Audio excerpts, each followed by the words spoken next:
Today, today we are going to start our fifth chapter of our English grammar, that is the noun number. But before going to start about the number, we must look at some categories of the nouns that who had not been described earlier. It is before this chapter. So we have read about the nouns that the nouns have been grouped into 5 classes: proper noun, common noun, material noun, collective noun, and abstract noun. But nowadays, according to the modern English grammar, nouns are only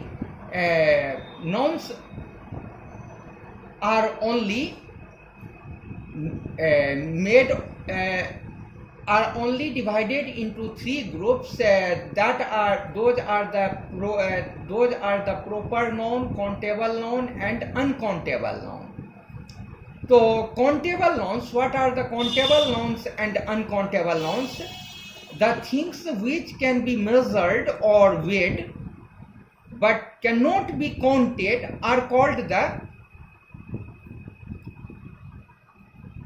uncountable nouns, जिसको कि हम नाप सकते हैं या जिसको हम गिन सकते हैं, जिसको हम नाप सकते हैं या तौल सकते हैं, लेकिन जिसको कि हम गिन नहीं सकते हैं. Things which can not be counted are called the uncountable nouns. तो for example, water, milk, gold,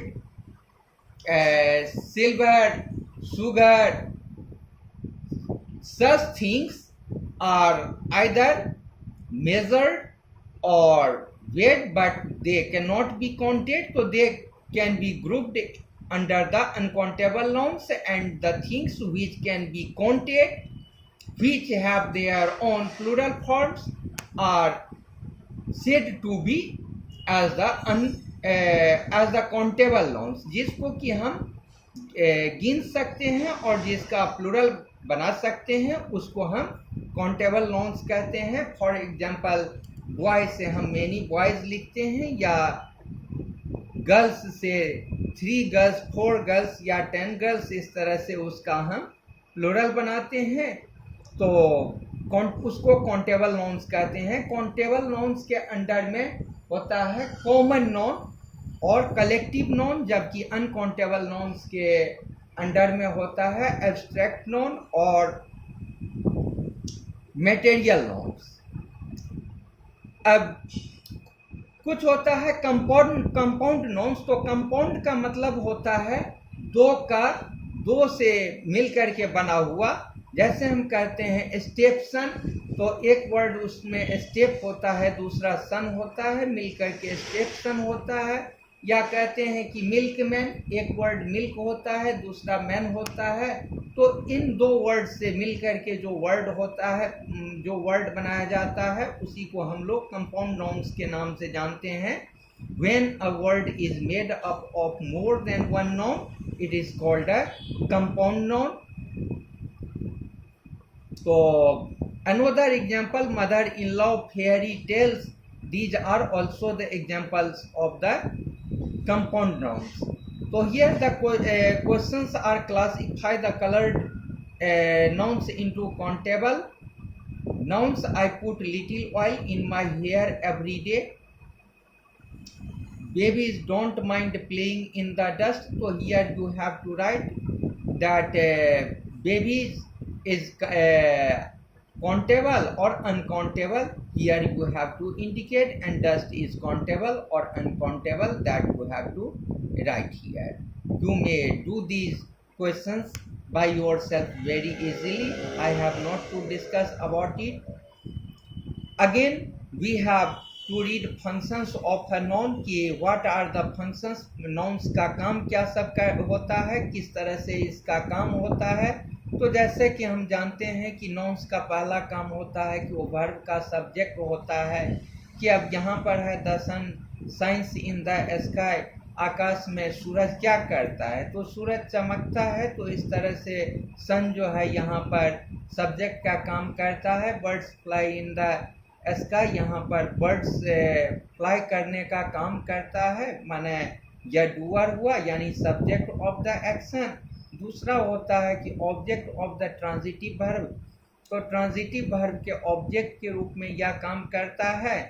जैसे कि we play football, what, we play what, the question, if we make the question कि what do we play, the answer comes football, so this is the object of the verb play. She writes a letter, here letter, a letter is the object of the verb and transitive verb write. So we may say that, हम कह सकते हैं कि verb कभी subject की nouns कभी subject का काम करता है और कभी वह वर्ब के ऑब्जेक्ट का काम करता है, और कभी यह वर्ब के कंप्लीमेंट के रूप में, और कंप्लीमेंट कहने का मतलब पूरक होता है, वह सेंटेंस के मीनिंग को पूरा करता है। जैसे my sister is a nurse या यू आर अ डॉक्टर, यहाँ डॉक्टर है या नर्स है, इसको कंप्लीमेंट कहते हैं। और इसी तरह से यह object of a preposition, preposition के ऑब्जेक्ट के रूप में भी काम करता है। जैसे वी ट्रेवल बाय बस, तो प्रीपोजिशन के बाद जब कोई नॉन आता है तो वह उसके ऑब्जेक्ट के रूप में काम करता है। तो यहाँ बाय बस, यहाँ बस को हम कह सकते हैं कि प्रीपोजिशन के ऑब्जेक्ट के रूप में काम कर रहा है। Case in opposition to noun, Mrs Dhoni our cricket captain plays well. Tulsidas the great Hindi poet wrote Ramcharitmanas. तो इस तरह से अब हमारा यह एक्सरसाइज है कि इसको हम कंपाउंड नाउन इसका बना सकते हैं। Tooth plus brush, tooth brush, या grand plus father, grand father, play plus ground, play ground, tea plus spoon, tea spoon, milk plus maid, milk maid, post plus office, post office, walking plus stick, walking stick, drawing room, table tennis, comfort. तो इस सब को हम बना सकते हैं। Write the functions of the nouns in colour, the teacher is teaching the students, the cattle are grazing in the field. यहाँ पर केवल हमको फंक्शन बताना है, तो इस दोनों सेंटेंस में सब्जेक्ट का काम करता है। लेकिन यहाँ I have painted a picture, picture जो है ऑब्जेक्ट के रूप में आया है, तो यहाँ पर ऑब्जेक्ट का फंक्शन है। She gave me a story book, you are a student of class 8, my uncle is an engineer. तो यहाँ पर इंजीनियर कंप्लीमेंट का काम करता है। इन सब को समझ करके इन सारे एक्सरसाइज को बनाने की कोशिश करेंगे और उसके बाद करेक्ट आंसर्स बारी बारी से सेंड कर दिया जाएगा। Thank you.